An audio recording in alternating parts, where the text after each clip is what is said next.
Welcome to the HVAC God live show. Thanks for joining us. We are um, broadcasting live from the United States here in the great state of Virginia. I live near the coast of Virginia, so I don't know how you guys are doing, but we've got the heat going, which is would have surprised me if you told me that a couple weeks ago. Still, we didn't get much of a fall there, right? I mean, it was I guess we're in fall, but I mean, I felt like we were still very much in summer just a couple weeks ago. So the heat is going here in Virginia, and I just want to start out by saying hello to those of you that have already said hi in the chat. If you are with us and have not said hello yet, please say hi in the chat. Let me know where you're at. Where are you located? That's always fun to know. Gary says good evening from the colorful Northeast. Got the leaves changing. I grew up in the country. I grew up in the mountains of Virginia, and my brother and I would always make fun of people that would come to see the leaves changing because that was just so odd to us. To us it was just home. But folks would travel from all around to the area we lived in just to see the leaves change. So I hear you on that. Colorful Northeast indeed. Hey to Steve, let's go. Amen. Smokey Smith says, hey, everybody. Greatly appreciated last week's show. Thanks, pal. Glad to see you again. Ace Gaming, still hot down here in Southeast Texas. Does it ever not be hot? That's the question. Have you ever seen a snowflake down there? Probably not. Probably not. So good to see all you guys. I've got a jam-packed show for you, an interesting story. It's been out for a couple weeks, but usually when stories like that come out, I don't like to just immediately jump on the horn because I want to, make sure that the dust is settled, make sure that nothing is going to change because that has happened to me before. So pretty interesting story we're going to start out tonight with. But before we get to that crazy story and that news of HVAC world, let's take a moment to thank the sponsor of tonight's show. Daikin Fit is so quiet, you'll definitely notice by not really noticing at all. Save space, save energy, save interruptions. Enjoy the game-changing efficiency of the Daikin Fit. It cools, dehumidifies, and heats so efficiently, it even keeps your energy bills comfortable. Daikin Fit.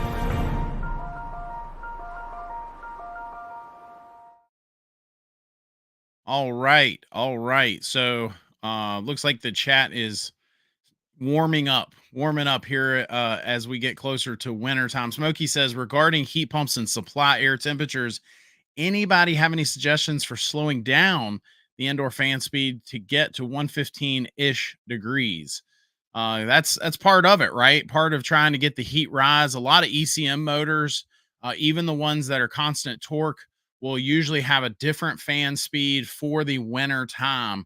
And if it's auxiliary heat, a lot of times that speed is as low as it can get. They want to have a really high heat rise and definitely slow down that air. So it depends on what model you have is what my answer would be. Steve says that will drive your head pressures up. Keep that in mind. And that is very true.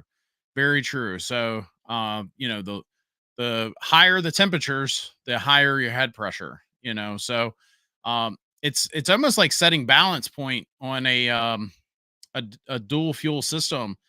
I think there is something to be said for reading the manuals, but if you can get away with on a really, really cold day adjusting that and you know what you're doing, I can understand why somebody might want to do that. Right now, it's not that cold yet, at least not here in Virginia. Oh, sorry. Hold on, guys. I'm hearing myself.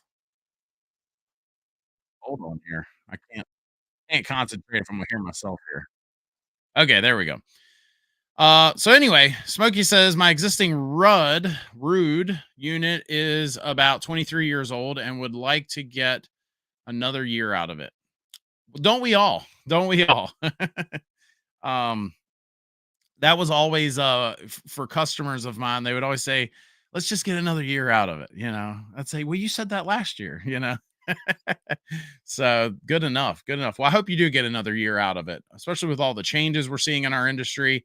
Give you another year to make it an educated decision there. Let's get to the story for tonight. And that is another big player in our industry. Another big player. We talked a few weeks ago about the acquisition, or at least the intent to acquire, and that is of Bosch acquiring JCI. And I think, if I remember correctly, there was a couple other brand names that were a part of that whole deal, and we made a whole video on that. But rather than make a whole nother video on this, I just figured we'd share it here on our live show. And that is the fact that Rheem has released to the news, or made an announcement, that they intend to acquire Nortek Global HVAC. It says NGH, which I believe is Nortek Global HVAC, to join Rheem's expanding air and water businesses. Rheem has announced its intent to acquire Nortek, a leading manufacturer. We're going to cut out that leading part. Manufacturer of air conditioning products for Madison Industries. NGH is based in O'Fallon, Missouri, with manufacturing in Saltillo, Mexico, and a distribution center in Poplar Bluff, Missouri. So it says that it's of Nortek Global HVAC. Sometimes when I see these things, it does beg the question, is this the entire entity, if you will? Like, is this, so like Daikin has their Daikin residential, and then they have their Daikin commercial, which they call Daikin Applied, and several brands do things like that, just to kind of differentiate different departments. And when I do see verbiage like this, I do wonder, is this the entire kit and caboodle that they're acquiring here? And it probably is, but I'm just curious. And those of you that don't know, if you have never seen my show before, the reason I'm so hard on Nortek is they're the only company that I openly talk about harshly on my channel, only because when I had my heating and air business, they were the only company that, in my mind, brutally treated me multiple times when it came to warranties. They did not honor warranties like they should have, in my opinion, multiple times. And so they're one of the only ones that I will just openly let folks know. I warn them about them. That said, they are one of the only companies that make mobile home furnaces. And even after that whole kit and caboodle, I still had to install some of their products over the years, but I just always kept that in mind. I always had to make sure that I priced it accordingly, and I had to make sure I was, planning ahead for the fact that I would have to be covering their warranties at my company.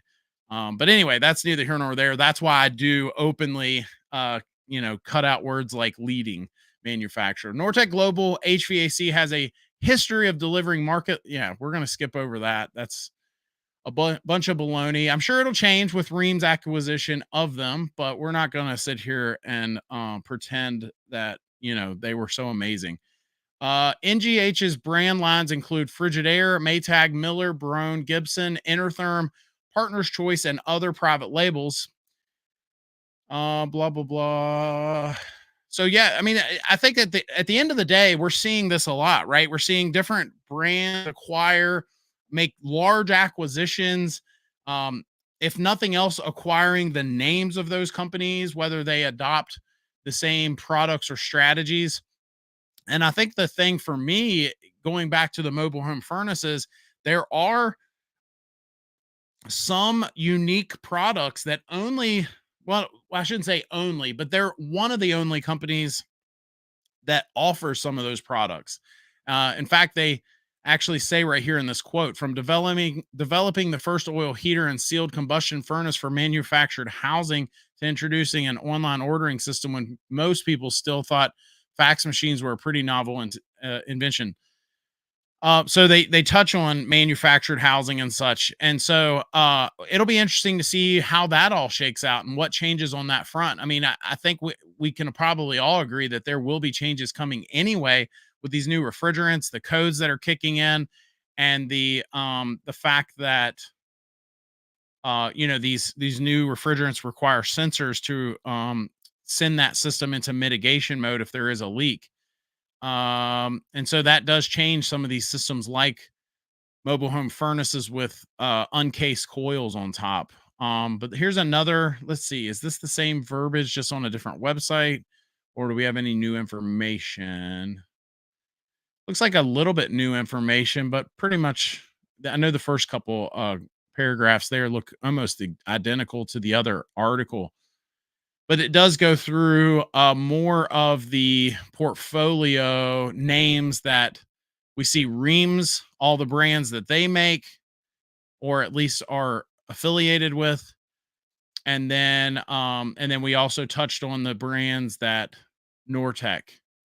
Um, yeah, it doesn't cover it in this one, but yeah. So I do ask the question. I think it begs the question that we asked in our video that we did where we talked about Bosch acquiring JCI, and that is, what does this mean from a product standpoint from each company? Which one will influence the other one, right? Um, you would normally guess that the company that's buying everything would probably insert their um, influence on the future products more, right? And the technologies, the direction that they were heading. But you never know. I mean, just because a company acquires another company doesn't mean that they're even going to dissolve those names. They very much could continue to operate separately, covering multiple bases. And again, it's not uncommon to see heating and air manufacturers make multiple brands, right? That's not uncommon across the board. And so, anyway, I thought that was an interesting story that came out a couple weeks ago. Smokey says this modification would be for January to March. SFL, welcome to the show, says people may not believe in global warming, but the fact is the heat is getting bad. My friend, who's a farmer, lost 57% of his crops. A lot of times when people talk about these sorts of things, it gets political. And so I'm going to tiptoe around it because you can't say anything, even the obvious today, without sounding political. And there always has to be two sides to everything. But I will say this, um, whether you do or don't believe in certain things, and whether you do or don't vote a certain way over certain things, I think it's definitely safe to say that our industry is changing because of these certain things, right? And so because of that, you've got to you've got to understand that there are going to be new products and ways of doing things and all of that. And these new refrigerants that are coming out are just a good example of that. I think that's a sign of things to come. It's a sign. I mean, if you go all the way back to the Montreal Protocol, which I believe was in 1987, that was the first course of, well, I don't even know that was the first, because right, we had the phase down of R12 before that, or the phase out of R12. So switching from R12 to R22, that was probably one of the bigger changes. But as Steve says, evolve or get left behind. Yep. So I did a video where I just acknowledged something, and just me acknowledging it, I had people email me saying, "Oh, you're a this, you're a that," just for saying, even acknowledging something. And I'm like, I didn't even pick a side. I didn't even say anything. And they said me just bringing it up or talking about it was being political. So, anyway, Neil says, "Is that a Rush song, Steve?" If you've never seen the movie I Love You Man, and their infatuation for the band Rush, that is such a funny movie. And I'll be honest with you, it made me more of a fan of Rush and their music. So it made it kind of fun. So anyway, looks like we got a good crowd tonight. The chat is buzzing a little here.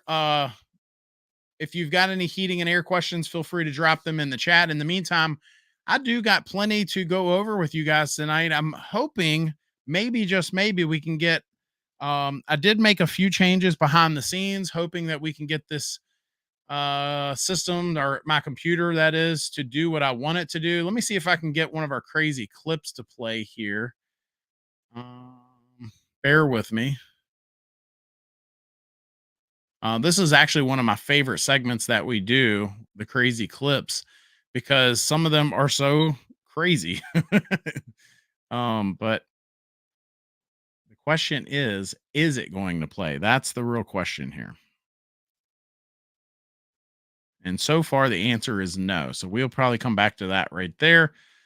Um, let me move on. We've been doing some polls, right? So our question used or our segment that I used to always do was polls, questions for you guys.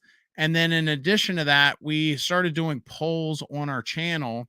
And this week's poll, what I thought was interesting because we actually started getting quite a few comments on it. And so the question was, do you have a smart thermostat? And hopefully you guys can see this. It looks like, see if I can zoom in a little bit more. It says, do you have a smart thermostat? 61% of people that answered this said that they do, that yes, they do have a smart thermostat. And 39% of you said no. And this has been one of the questions that I've received the most amount of votes on. 185 people. Maybe you guys are getting ready to place a large vote soon. Maybe you're raring and ready to vote on something, and maybe that's why. But I thought it was interesting because when I posed that question, I wasn't quite sure what we were going to get. I wasn't sure if we were, I was actually surprised that, we're here at almost 40% of people saying, no, I still do not have a smart thermostat. And some of them, I think that that's on purpose. I don't think it's just one of those deals where they just haven't upgraded yet. I think that I know that based on some of the comments we received, that some folks were saying, I don't want it. I don't want a smart thermostat. You know, this comment says, I do, but in rural US without broadband, so somewhat pointless except for a basic time scheduling day.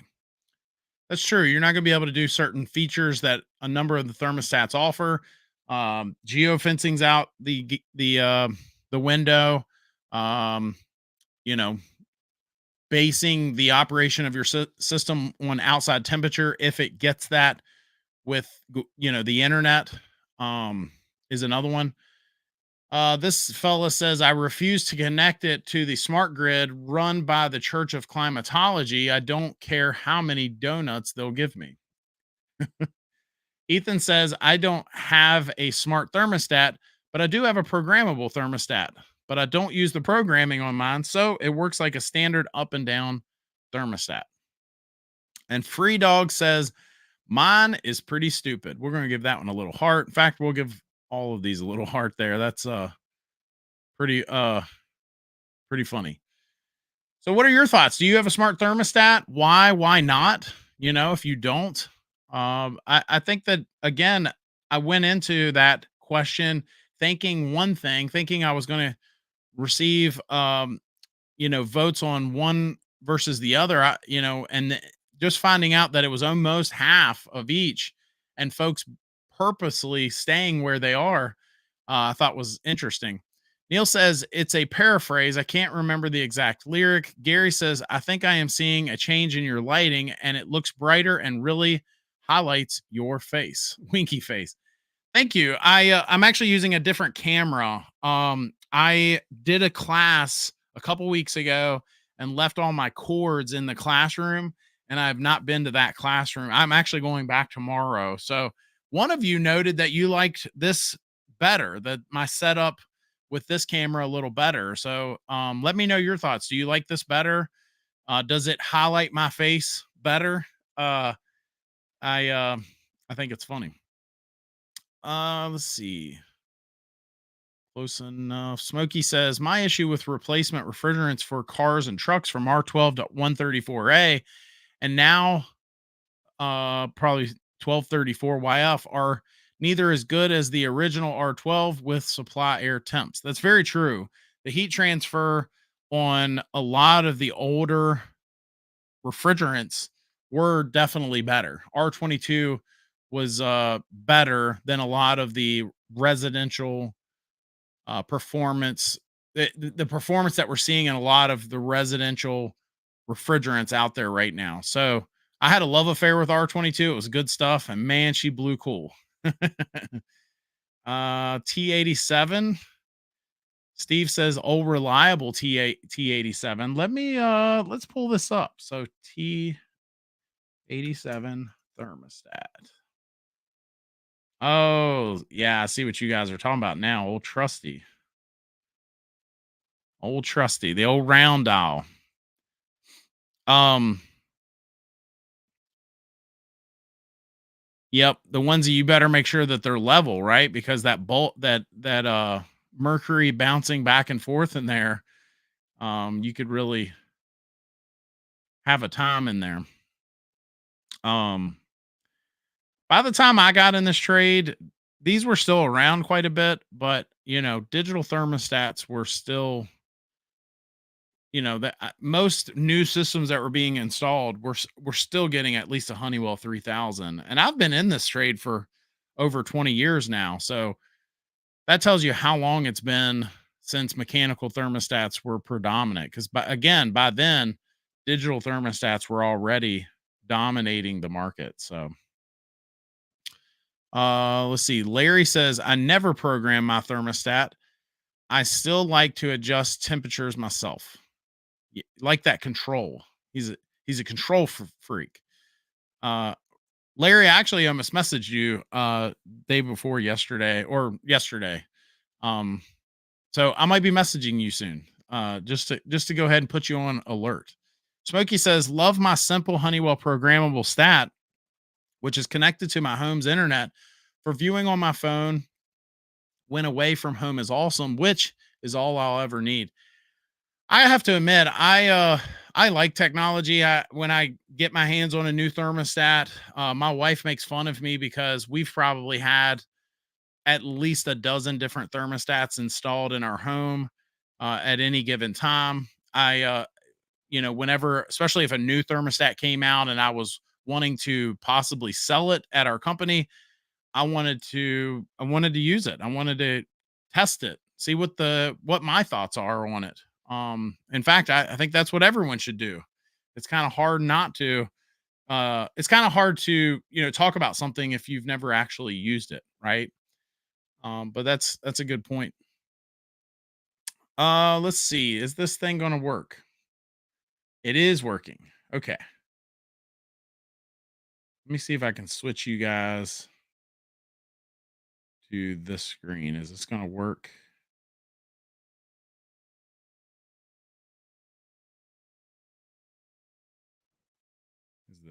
Is the volume going to play as the part of the answer here too? So I think this one needs to have sound. Hold on.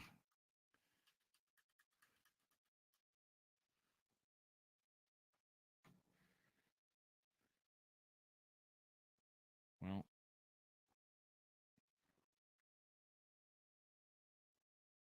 okay. Maybe it doesn't need sound. Let me see if I can switch this to this for you guys. So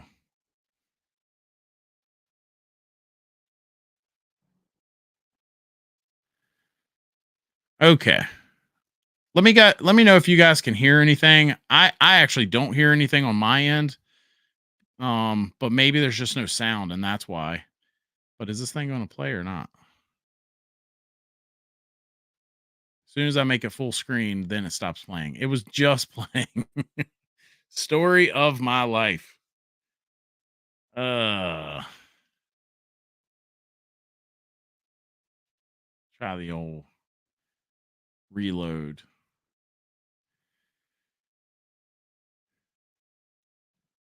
Well, we'll see if it gets playing here in a second. It played there first. I actually watched it, and I wanted to see if it had sound before I actually brought it on full screen. But anyway, yeah. So anyway, back to the smart thermostats. I thought that was an interesting poll. Again, I don't think I got the answer. I honestly thought when I posted that we were gonna it was gonna be one way or the other. I thought we were either gonna see a lot of the folks say that no, I'm just, very much against switching, and we were going to see only like 10% have smart thermostats or vice versa. That we were going to see a bunch of folks saying, but for it to be kind of right down the middle there almost, I thought that was interesting. Not not what I expected. Um, let's see. I was going to, man, this video not playing is kind of throwing me off here.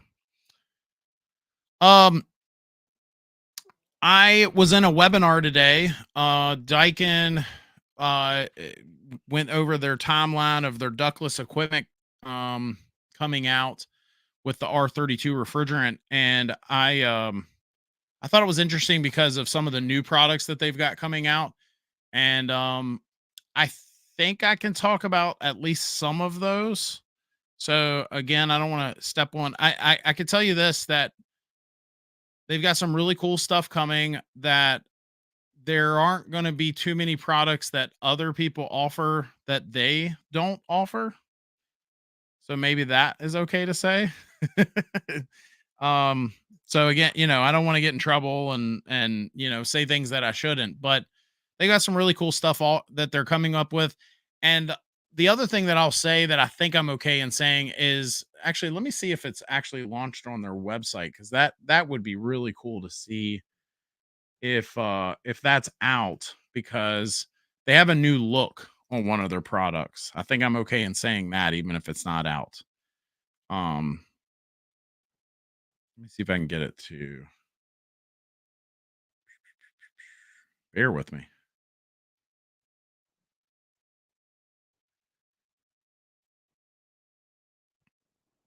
It doesn't look like it's out on the website yet. Bear with me. One of their products on the ductless side of things is getting a fresh look. Let's put it that way. And I really liked it. They said that it was designed in Europe, and I thought it was a good looking unit. I'll, so even if I'm not allowed to show pictures of it yet, you guys know me. I love to tease you. I love to tell you about the things that are coming, and then not tell you what it is. But but I actually wanted to show you a picture of this, and I'm just not seeing it yet. Let me see if I can find the model number. Hold on one second, because if I can search the model number and it's on the internet, then I know I can talk about it, right? I mean, if they've launched it and it's on the internet, then I know I can talk about it.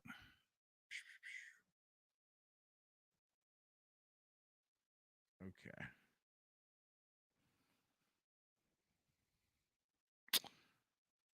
Hmm.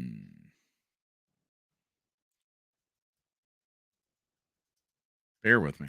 Sorry, guys.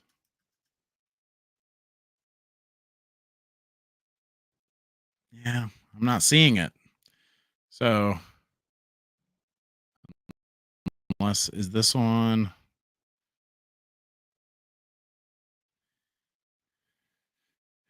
I don't know that it's launched enough. I don't know that they've actually announced it yet, guys. So I don't want to get in trouble. They are our biggest sponsor on our channel. They're who I sold at my company. They're the only manufacturer that I approached to sponsor us.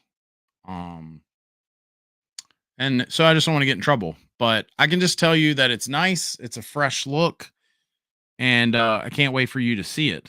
But I just don't want to get in trouble on that front. Now, is this daggone thing going to play now? Okay, all right. So we've got this furnace. Hopefully, you guys can see this now. Let me get my fat face out of the way here. But if you watch right up there at the flames, as soon as that indoor fan motor kicks on, watch those flames.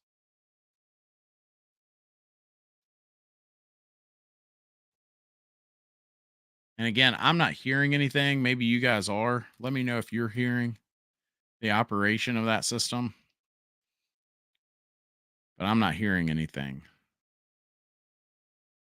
Look at that. So as soon as the fan motor turned on,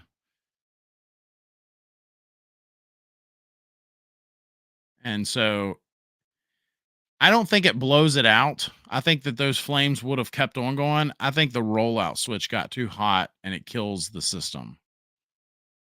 And that's why you see it. That's why you saw it stop there for a second. So, um, anyway, you guys got quiet on me. The chat kind of got quiet there for a moment there. So you guys are just watching my lovely videos here, which is great. um, let's see, switch back to our chat here. Hey Ryan, good to see you, buddy. Um, did I miss a couple comments here? No, I read that comment. Yep. Smokey says regarding Heil inverter smart heat pumps, are they reliable compared to Daikin SP? I mean, I've never actually sat down and compared the two 1 to 1. I know that so obviously I drank the Kool-Aid for Daikin. I just kind of gave them a plug and they are our sponsor tonight. But Heil has the ICP product line. They have a decent reputation in our industry. I've got friends that sell ICP products, and one in particular that sells Heil, and he loves it. He won't sell anything else. So, but I have not seen them, or I've never actually compared them one on one. I don't know if they've come out with a high SEER unit yet, though, the ICP line. So Carrier has their 20 plus SEER communicating inverter Infinity line, and of course Bryant Evolution. But when it came to their ICP products, let's see. So which one's their top of the line here? So that HVH8 up to 18.5 SEER, and that's their highest one. Yeah. So let's see. They've got a side discharge one here up to 18 SEER too. Yeah. So I have not seen them launch any, like, I think their highest SEER unit, the ICP brands have for heat pumps anyway, is 18.5. So that's not bad. I mean, I'm not saying that's horrible. Especially if it's a communicating inverter system, it's still probably significantly more efficient than any single stage system out there. But it's just interesting how Carrier, and again, I don't know. I always get corrected on this because I'll say, well, Carrier owns ICP, and they'll say, well, they don't actually own them, and they blah blah blah. They're owned by the same people. That used to be true when it was United Technologies, but now I don't understand all the corporate stuff. So supposedly they're on their own now, and they own them or something like that. But anyway, so that's the top of the line ICP one, 18.5 SEER. But then when you go to Carrier's website, Carrier has,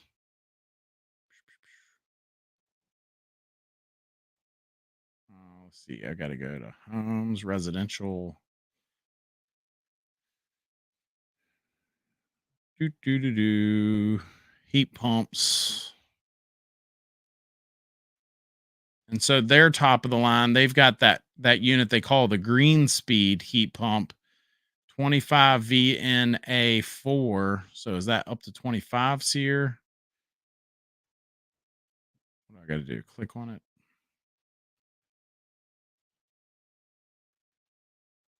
Let's see. It's up to 23 SEER. So anyway, yeah, it just goes to show it's not the exact same products, even if they are owned by the same company. So,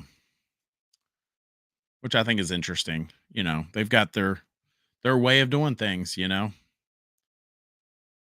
are your thoughts, folks? What are your thoughts on that? Let's see. Ryan says, what's the HVAC acquisition in your title? I know I'm late, just wondering. Rheem actually is acquiring Nortek is the stories that came out a couple weeks ago.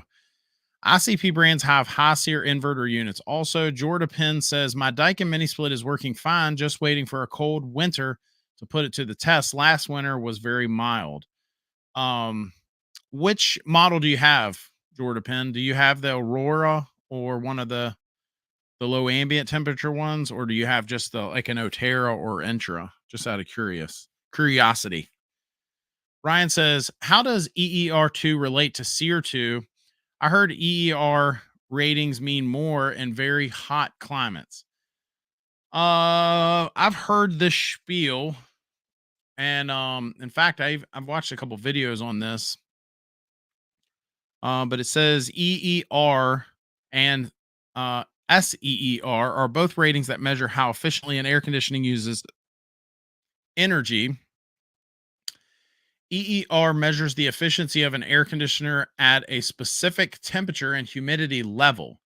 EER is calculated using a steady outside temperature of 95 degrees. So it might be a more apples to apples representation when you're comparing systems.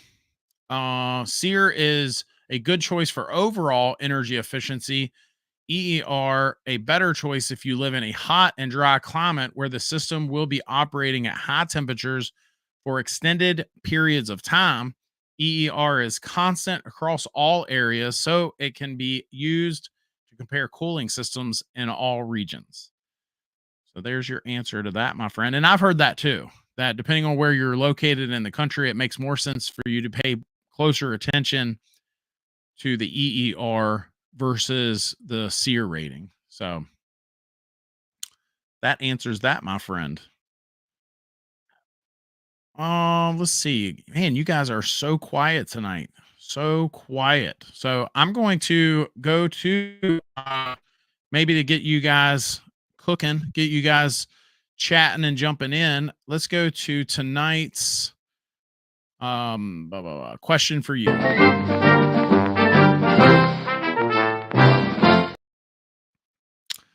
My question for you tonight, let's see. Let me go back to my list, make sure I don't say the same question that we've used in other shows. Bum, bum, bum, bum. Do you have any ductwork problems in your home that you know of? Do you have a room that is warmer than the rest, cooler than the rest? Maybe certain parts of the house blow like harder out the vents than other parts of the house. And have you had that looked at? Does it concern you at all? Um, I can think of some of the homes that we would go into, and I've actually done videos on this where some homes it can be three different things that could be causing that. The first one is a zoning problem, right? If you've got certain parts of the home that are, say, higher in elevation, right? So if you've got a second floor, heat rises. If you're going to be using the same exact system for the entire home, you really need to zone that, right? Because heat rises. Um, if you were to, let's just say, you could say to me, well, Josh, you know, I'm really good at sizing ductwork, and I can oversize the ductwork going upstairs in the summertime so that way it blows more cool air in there. And you don't have to have zoning. And my answer to that would be, well, yeah, but what about when it becomes wintertime? Heat still rises in the wintertime too. And now you've got this oversized ductwork going to the upstairs. You're now dumping lots of heat upstairs because you've oversized it. And so again, it's a zoning problem. It's not a ductwork problem. The second scenario would be an actual ductwork problem. If you've got a room that's just, hotter than the rest or cooler than the rest, depending on what time of year, it could be getting more air or not enough air compared to the rest of the house. And obviously that is a ductwork issue. That's not a zoning issue. We've done a video on that. And then the last scenario that I will just throw out there, if you've got a room hotter or cooler than the rest, is something wrong with the home, right? If you've got a problem in your that particular room, an insulation issue, a building envelope issue, then that is something that you're going to have to address that separately. Obviously, it's not an HVAC issue, but it also does affect your HVAC, because let's say you just go in there willy nilly and fix that problem. And now you've got this room that you've now fixed whatever the issue was, the window that was leaking too much air, the foundation vent that keeps being left open, or whatever that issue is, added more insulation maybe. Now you've fixed it, and now it's time to maybe address again a ductwork or zoning issue at that point. Ryan says, do you think Rheem buying Nortek, that the combined company's resources will make it a major player like Daikin, Carrier, Train, Linux, instead of a mid-major player it is today? It's hard to answer that, Ryan. It really boils down to, I, I'll tread lightly when it comes to Rheem, because there are folks out there that love Rheem. Like they just love it, right? I did a video with one of them because I, wanted to give someone. In fact, if you're a pro, I will extend this invite here and now. I've invited pros before to give them an opportunity to get on their soapbox and tell me why they like what they like. We can do an interview. You can talk about, I'm not going to debate you. You're allowed to have your own opinions. And there are companies that like other brands than what I like. And so, I invite anyone that is interested. And so I did that once. I invited a guy that was in our chat, and he took me up on it, and we did a video on Rheem, and he loved Rheem.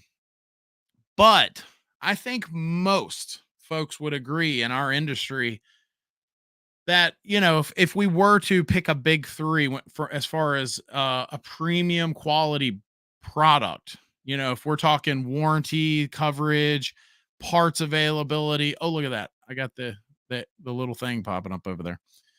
But if we're talking about, warranty coverage and of parts availability and just quality of products and just a more premium brand, I don't know too many. I'm not saying they don't exist, but I don't know too many heating and air guys that would put them in that conversation for at least the top three.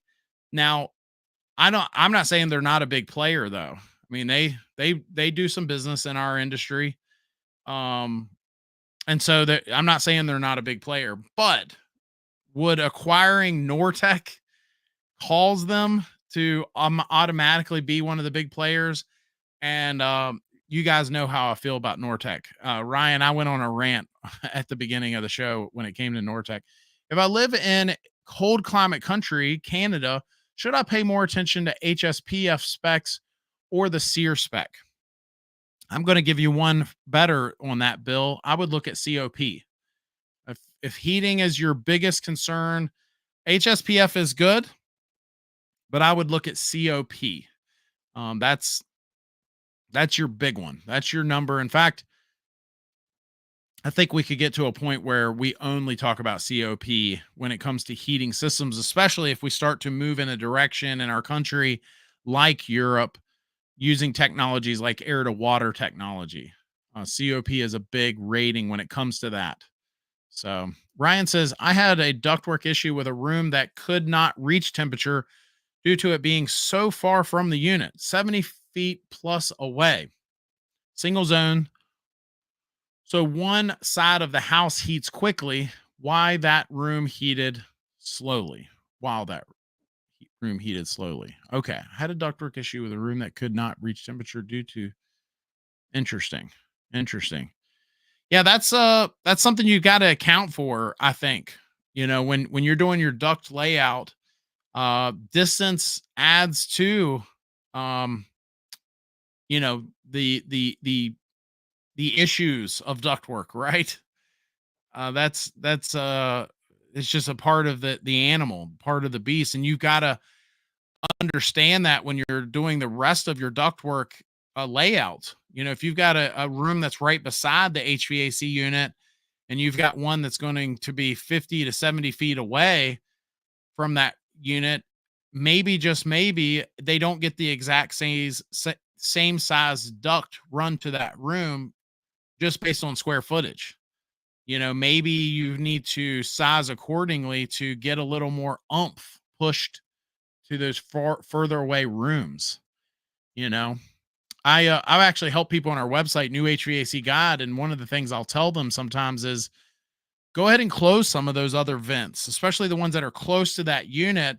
Close them a little bit. Don't close them entirely, but close them a little bit just to add a little bit of, restriction there, a little bit of static to try to push some of that oomph.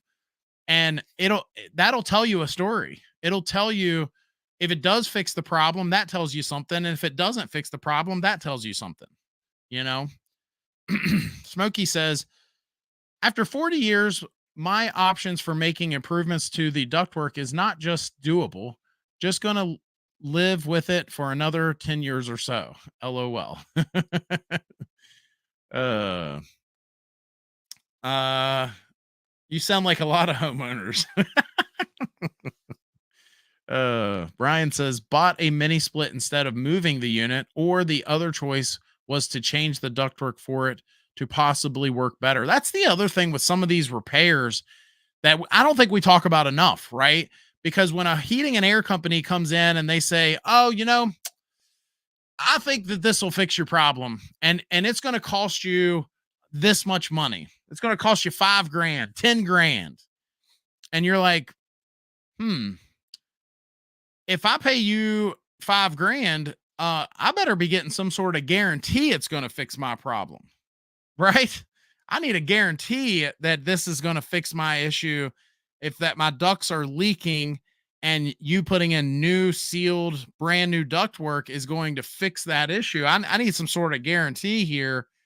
And I'm not sure companies are going to be willing to do that. But it is one of the conundrums sometimes, because we're not throwing around small numbers sometimes, Jordan says it's a 2MXL 18MQ or QMVJUEC. Yeah, I think that's just the standard MX series, I think. 2MXL, 18,000 BTU enhanced capacity with two 12,000 BTU units. I live in Southern Ontario. Okay. Oh, no, 2MX. So I think MXS is the, let's look at this up.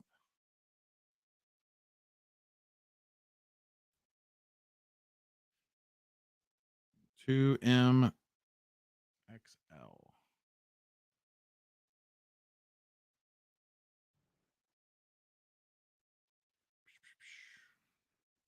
I can't show you guys my screen because it's not on a website. It downloaded a PDF. 2 port, 1.5. Oh, is this the Sierra? 2MXL. I think this might be the Sierra. Let me go to the website here. I think that might be the Sierra's model number. Multi-zone.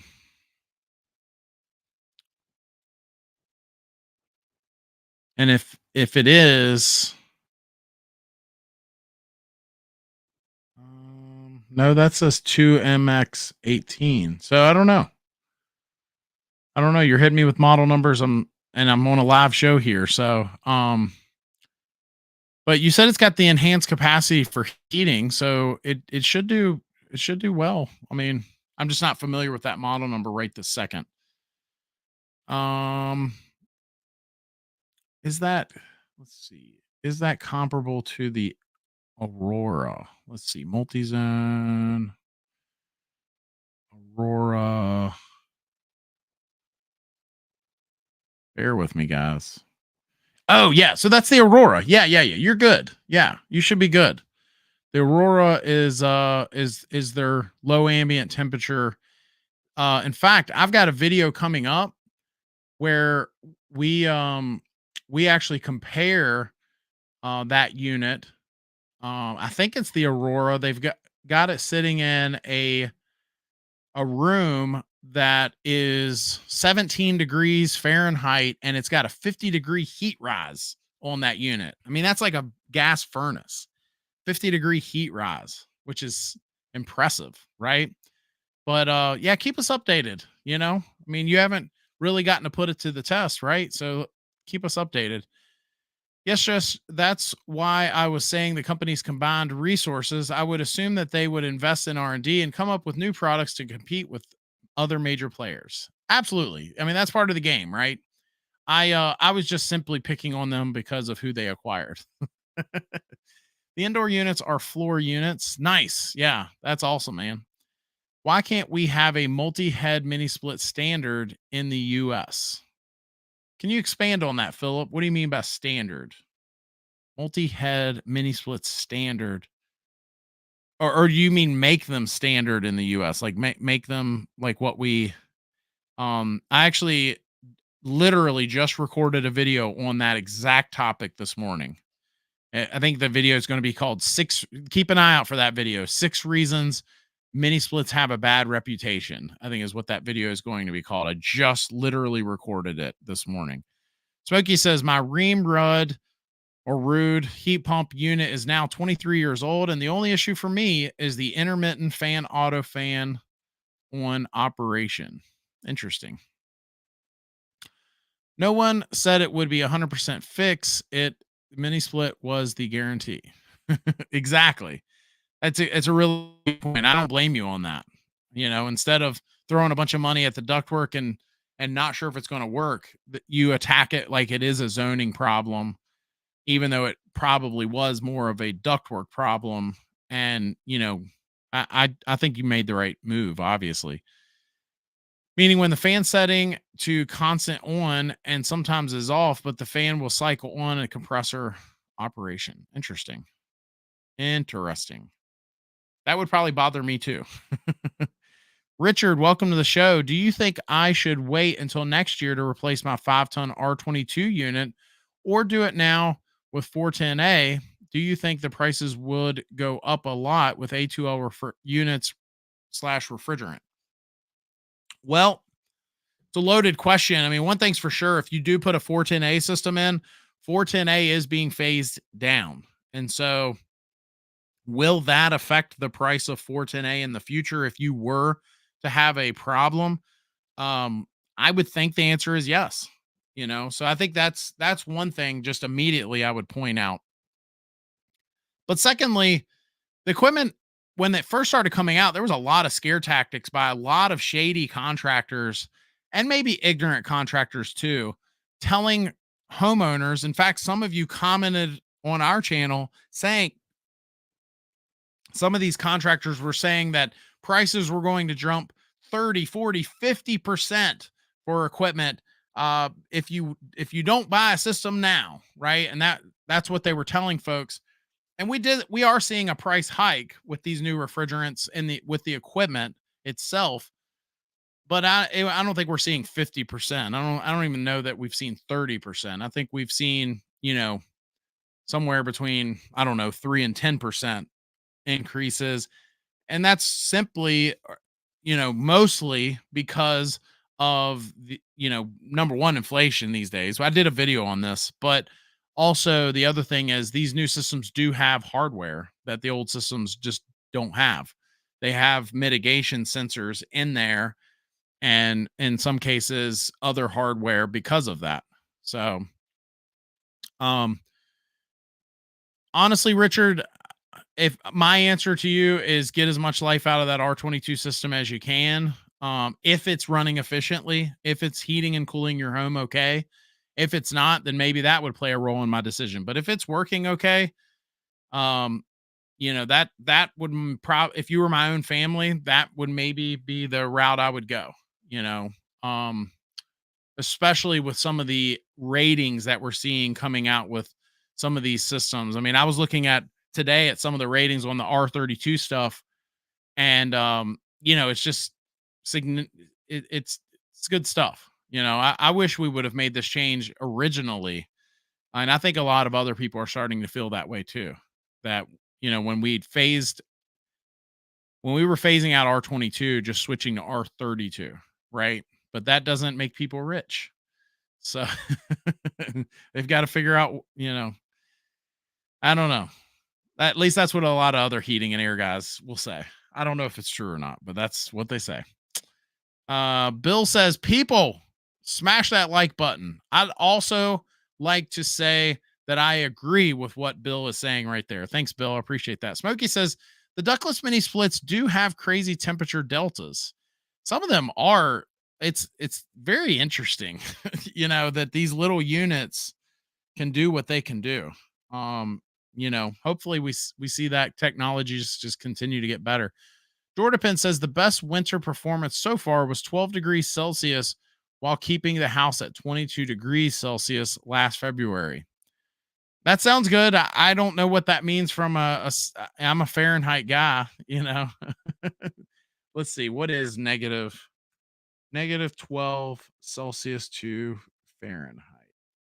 So 10 degrees. Okay. 10 degrees Fahrenheit. Yeah, that's pretty chilly. That's pretty chilly. I know I'm one of those dumb Americans, and we use Fahrenheit. And so it kept the house at 71 degrees Fahrenheit. Okay. Yeah, very cool. And if it's doing that, and again, you have no auxiliary heat source, that's impressive, man. I mean, I think that's something to that's something to actually brag about. Ryan says, do you think people that don't necessarily need to upgrade their systems next year to wait until contractors get a year under their belts installing the new A2L refrigerants? I want to wait and see. I mean, I don't think that it's that drastic of a change, if I'm being completely honest. I can understand why somebody may say that, but I don't think, I mean, at least with R32, it's actually easier to work with than 410A. It's not a blend, it's a single component. And so, fractionation and some of the other issues that blends have, drawing a blank on what that other verbiage is. I can pull it up here. Fractionation and bear with me here. I'm going to my A2L class. I'm just drawing a blank on what that other verbiage is. I just wish my computer would move faster. When I run an internet speed test, I'll be getting crazy internet speeds, but then it'll creep like it's, there it goes. Okay.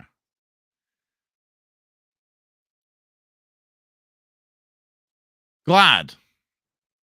You got it, Ryan.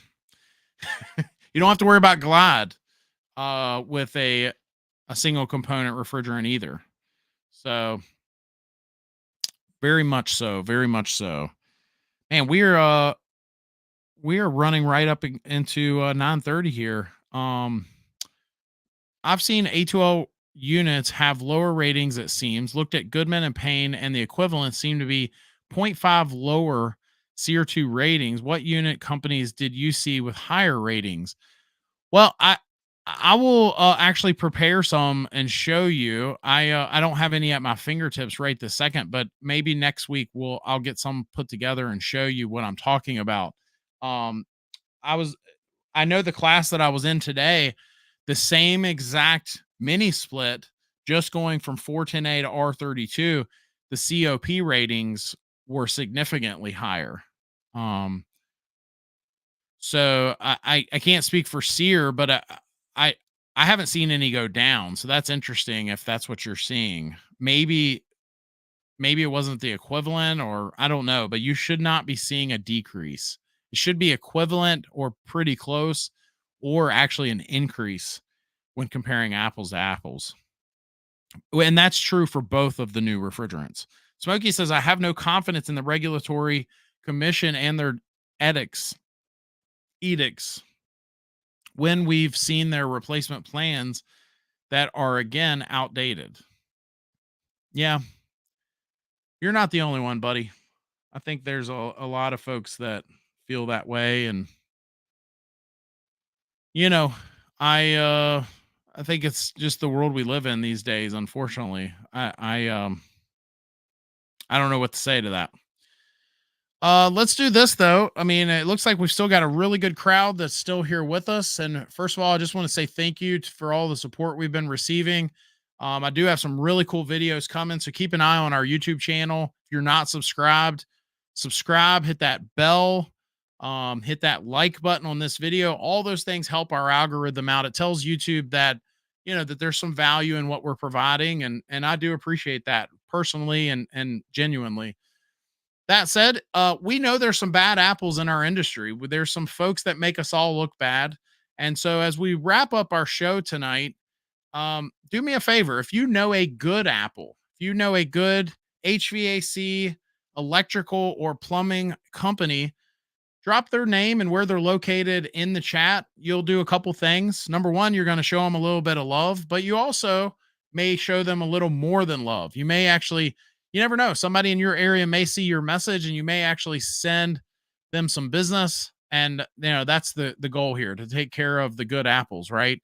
So Gary says, until next week, have a good week. Smokey says, appreciate your hard work. Thanks, pal. Appreciate that.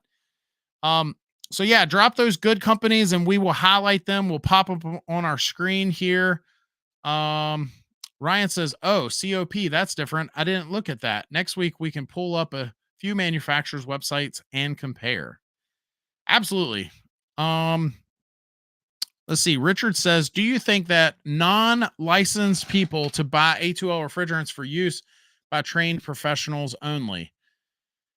I get in trouble with this one, man, because most of my audience is homeowners and a lot of you guys are DIYers. It's just hard for me to be on board knowing what I know. I see folks they'll comment on our videos and say, well, your trade ain't that dark. Why do you act like it's so hard? It ain't that hard. And I agree with them to an extent, especially when they see folks in our industry that don't seem to be students of the trade, and they are not trying to get better, and they are cutting corners and things like that. And I can understand that frustration. But when I also see videos of some of the third degree burns that folks have gotten from refrigerants and some of the electrical issues causing, houses to burn down, and some of the stories we've even talked about on our own channel of boilers and furnaces exploding in homes. And then lastly, things like carbon monoxide and other dangers. It's DIY for me is tough to get behind, especially when we're talking about folks that have families and a lot of folks will even hear this and comment and say, oh, you're just saying that because we're taking money out of your pocket. I'm out of the game, buddy. I sold my company. This is coming from a genuine place. This ain't a greedy place. This is me concerned for someone doing something to hurt you or your family. And so it's hard for me to get behind that. It's a good question. That said, if you know what you're doing, I can understand why you might look at other options, especially when you've had contractors fall short. It's a pickle. It really is. Ryan says TNC Heating and Cooling. He has promoted you guys before, so you must be doing something right. Also, super cool HVAC and the Charlotte area. Smokey says HVAC work is no joke. Collateral damage is huge, and be careful. We've got a video coming up where we're going to talk about if you guys want a rabbit hole to go down the rabbit hole of long-term exposure to small amounts of carbon monoxide. That is a crazy rabbit hole. There are people that have been diagnosed with all kinds of illnesses, mental problems. They were actually having mental issues only to find out that it was a carbon monoxide problem. There are folks that are on tons of medications trying to treat all these different problems, only to find out if they just fix the carbon monoxide leak in their home that they're off of them. They're off the meds, right? And you may say, well, Josh, I don't even have gas appliances in my home. That is something that is a misnomer. There are tons of one of the stories that I recently heard, the neighbor would start their car in the mornings and the exhaust pipe being close to the something that was pulling air into their home. I don't know if it was ventilation or a foundation vent, whatever it was, but it was really it was creating a big problem for these folks. So that's a rabbit hole you want to go down right there. And I'm with you on that, Smokey. Mike Stevenson says Timberland Air. So shout out to those folks. They must be doing something right for Mike to shout their name out. That said, we will be back. Let me say this. If you are still here with us, there are going to be some Tuesday nights coming up that I won't be available. I already know it. I've already seen it in the schedule, and I will keep you guys in the know. We will put it on the community tab in the YouTube channel, and I don't know, we might still do something on those weeks, but I just know that it won't be on Tuesday nights of those weeks. So that said, we will be back next Tuesday night at 8:30 p.m. Eastern, 5:30 p.m. Pacific. If nothing else, just want to say thank you to all of you that joined us tonight. Make sure you're here again next week. I'll try to put together another jam-packed show. In the meantime, make it a great week. We'll see you then.